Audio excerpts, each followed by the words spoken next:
gabi mga higsunan. So, happy Sabbath!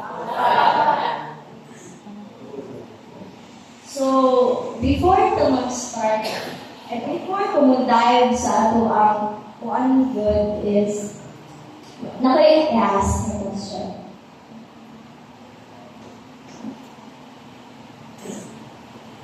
Pwede ko next. Nakaingon ako mo sa inyo ka-istorya nga. Ni-ask niya sa inyo nga, okay lang ka. Niya nakaingon mo, okay lang ko i-predict inside. Dili yun. Yes. So no, even though if kanang kabalot ta sa itong magaling nga di yun. Because maybe it was easier to say, okay lang ko, than explaining it. No? Mo katawa ta niya, mo respond normally niya, kuan, mo laugh ta sa mga jokes, but not there's something sa ato ang heart nga wala pa na ilang nagkaagod sa atong heart nga wa pa nato na deal. So, till now, I think many of us carry things quietly.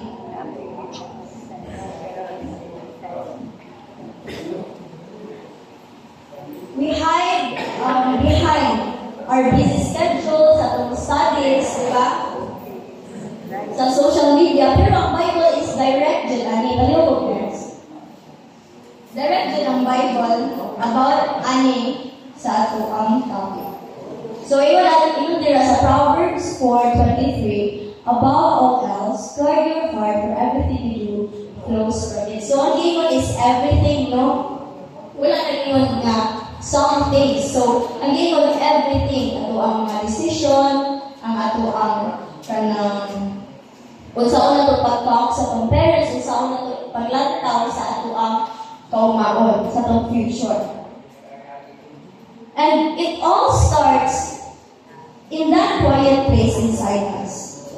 So, na-remember ko, usa ka gabi nag-talk ni Ate Chloe. Nag-talk ni niya. Gasali siya. Then tanaw siya na ako. Kaya mo ko. Tanaw siya na ako. Ano siya? Kailan ang Absalom?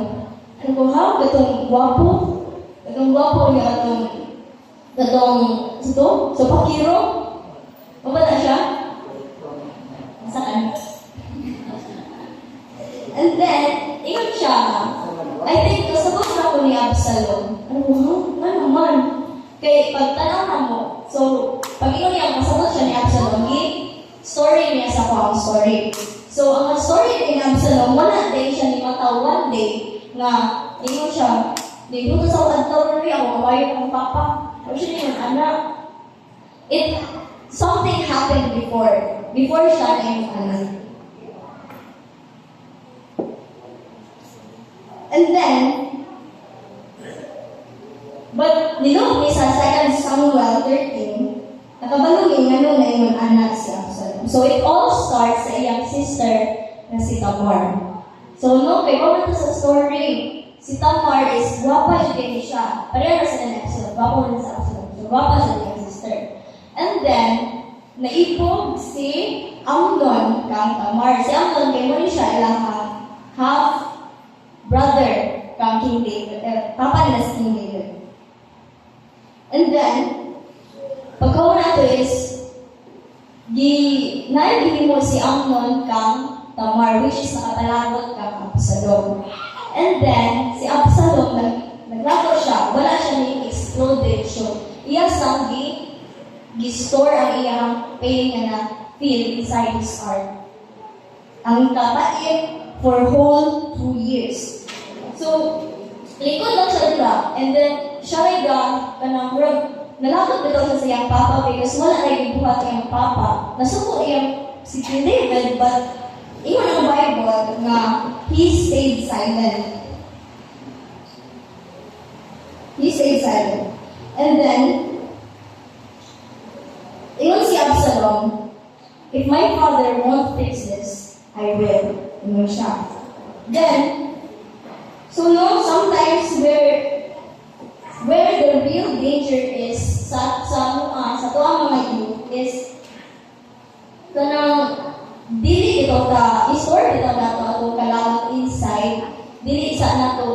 sa nato i-express atong anger, but i-store dyan nato itong pain. When the people supposed to lead us stay silent, we tend to grab the steering wheel. Ang kanang steering wheel, ay, paliho ko, next. Ay, next one. Okay. Ay, dali, ito. And then, we tend to grab the steering wheel. When people supposed to lead us stay silent, no? We start driving our own lives. Where kita may pagbutas sa itong inabuhi, no? Because, hindi wala naman tayo salig sa mga captains, which is na mga in charge sa ito since youth pa ta. Di ba? Sometimes, ganang. So, honestly, we do this most often sa ito na love life. Kung kayo anong love life. So, si Bibi, di ba, expert na si Bibi.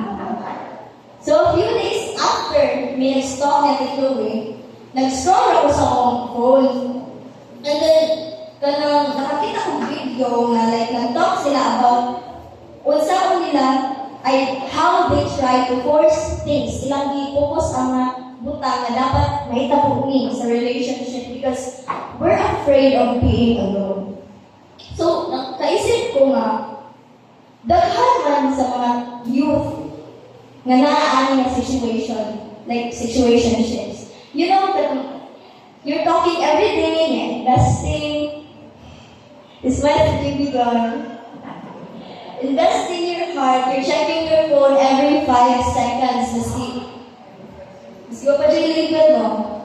You just like go with the flow raka. And nakoy ka na, nakisaying sa among course nga, if next. Sige, next. So, nakisaying sa among course na if unsure, discard. Kanya sa ilaha at diploma ng course, if no label, reject. So, ganong ihatag man nato ato 100% mga heart sa 0% commitment. Ganong mo try to steer sa kanina relationship because we want to control our own happiness. Ngayon tama, Lord, I trust you, Lord. Ihatag na ko tanan mo, but we still try to hold on the wheel. Ganahan gapon tama, naagapon tayo si gamay ng control sa itong kinabuhi.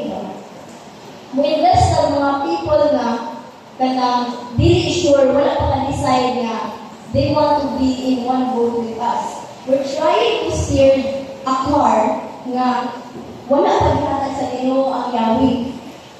Sa Proverbs 4 verse 23, Mayroon dito guard your heart. Not, dili na kaya panghatag itong mga kasing-kasi like flyers sa SMC side. Dili na natin hatag. When something is kanang dili ko siya klaro, when the intentions kay uncertain sila, when there's no clear direction, but the emotional weight is not an emotional weight, it's worth stepping back. Like, militan. So, dapat ang i-ask, is this helping me grow, or this is slowly disturbing my peace? Okay, sometimes when we ask God, Lord, mo na ba ni? Di ba, baby? I-ask ka mga, mo na ba ni, Lord? I did. Oh, no, po. But maybe the better question, is this helping for you right now? Okay. And the Bible gives us, so naghatag sa ang Bible, na example of what happens when we ignore question. Di ba? Pamilya na ang Samson. Di ba? Kung to? Like, Samson, di ba strong ko siya? But when it came sa iyang decision, especially sa relationship, he lacked discernment. So, ang mga pattern ng Samson is not na dito. Like, sige nagbalik-balik si Delilah o question kung sa inyong weakness. But, when nag-enjoy naman si Samson, wala na niya ang mga question ni Delilah. So, ang nakita ko, and in the end, it cost him more than he expected. And on the other hand, nasa type Joseph. Di ba si Joseph, kaya kung ano si Joseph, Biglayya sa iyang siblings, and then, kuan, ikulong, lagi siya betrayal, rejection. But wala niya, kanang experience, wala na niya kanang allow nga shape sa iyang heart na nag-ibig. So Genesis 50 verse 20, di ba yun dito si Joseph, you intended to harm me, but God intended it for good. So, kanang our response no kay God, too good to be true kay siya. So, kanang siya, that kind of response doesn't come from ignoring pain. It comes from surrendering it to God. And I think this is where everything connects. Because at the end of the day, it's not just about what we feel, it's also about what we try to control. So, nag-scroll na sa cellphone. Nag-scroll sa cellphone niya, nakakita video na, ano siya, what is the most scariest thing about the most of? So, paliw po na. Okay. So, parang yun, sa may ganang scariest thing sa American movie. Isa man. O sa may sa American movie naman, dili siya padagan, nowadays, dili siya padagan, wala siya. Kita ko sa video ko so, steering wheel. Yeah, next, wala siya engine, wala sa siya, next, ruler, kayo, ito sa lubutan ka na nag-iit kana apat, ano nga, so, yun siya dito, di ba? So, wala, next time. Yun siya dito, so, kanang, isa to? Wala steering wheel. So, yun sa Genesis, di ba, ang Ginoo kaya stricto na kayo ang Noah sa instructions. Stricto kayo siya, like, ihatag niya, giinom niya ang Noah, dapat Noah nga, kanila kinuha, gamitin ng wood, and dapat ang measurements. Very specific yun kayo ang Ginoo. But there was, di ba, there was one huge thing ang missing, steering wheel. Because the ark was not designed to be steered. It was built to float. No, it was designed to be carried. So, dili ay si Noah ang captain. He was just a pasahero si Noah. And that's where we struggle the most, no? Nalagyan naman yung so, muwing taman, Lord, I trust you, we trust you, God. But we still want to manage the outcome. We want to know the timing. Like, gano'n ko, ano sa dapat may sa direction, gano'n tayo ko sa kadung, and sa resulta. We panic when things don't move the way we plan. We say, Lord, I trust you, Lord, but we still try to control in small things. But the ark wasn't built for speed. It was built for safety. So dapat dili ta magdali, And it was meant to carry Noah to a storm. Like, iya gidala si Noah sa ark, gidala niya si Noah sa storm.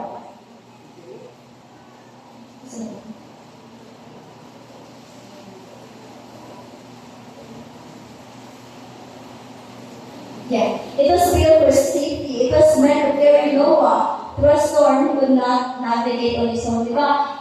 Dala sa arka si Noah sa storm na dili niya ma-control. Eh, walang kibaw si Noah when mahuman ang luno. Wala siya kibaw, kanasa siya makita o ka ng land o asa sila mong lunggo. Diba? Maybe ka na naata dili, pero you're there right now. Natay mga dreams, natay mga prayers, natay mga future na ipamandoy. But like, feel na to, we're ka-float at we're go with the flow sa panahon. You feel like you have no control. But what if, mo dyan ay ganahan sa Ginoo nga naata nila? What if dili, wala ka na-stop? What if ka naging bulitan na ta sa Ginoo? sometimes the most spiritual thing to do is to stop forcing the will and trust the one who designed you. So, if God promised to carry you, you will not sink. Di ba ang iwan sa Bible, guard your heart.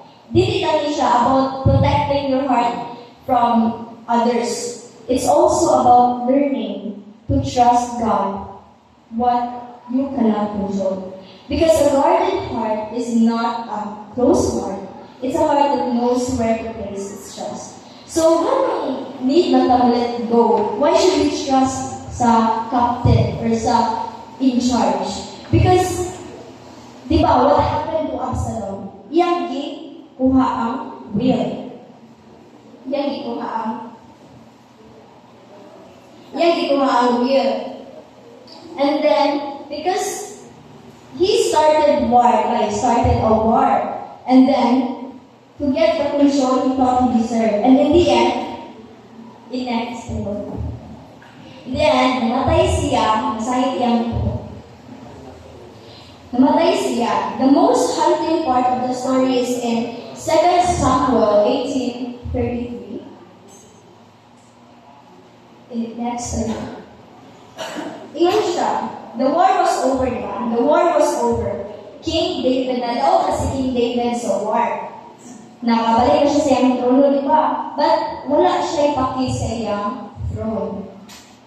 Ang iyang bikuan, the Bible says, the king was shaken. Niato siya, he went up to the room over the gateway and he just wept.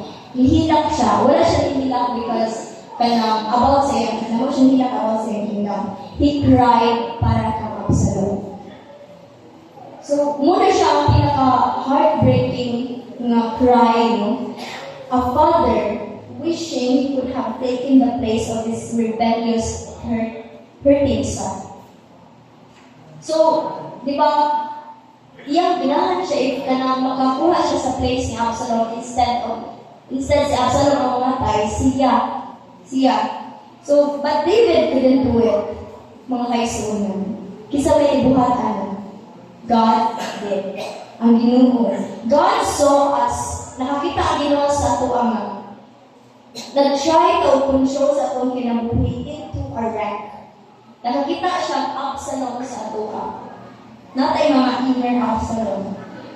Sa the hurt, ang kasakit, ang confusion, ang mga mistakes. And he didn't just stay in his throne. Wala siya stay sa throne and katanaw sa ato ang sakit na diri. He came down. Jesus is the Father's answer to David's cry. He did die instead of us. So, today, next time. Today I am inviting you to let go of the will. Whether kanang future ka na nato, ato kanang relationships, or kanang quiet pain you've been carrying since you were a kid. Ihatag nato sa Ginoo, ihatag nato sa captain. So if God is carrying you right now, you are lost. You are being preserved. You will arrive not because you were strong enough to steer, but because God was faithful enough to carry you. Look next. And trust the one who designed you. That's all. Happy Sabbath.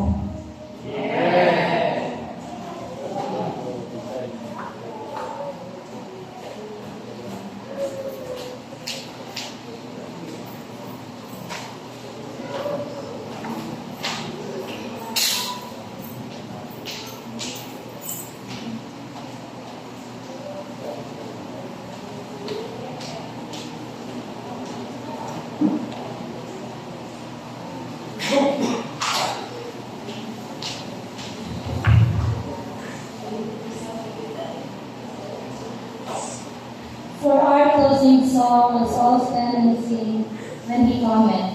Remember 107.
message is to stay sa our hearts and minds, and please teach us to help us to guard our hearts and carry it responsibly as we separate ways.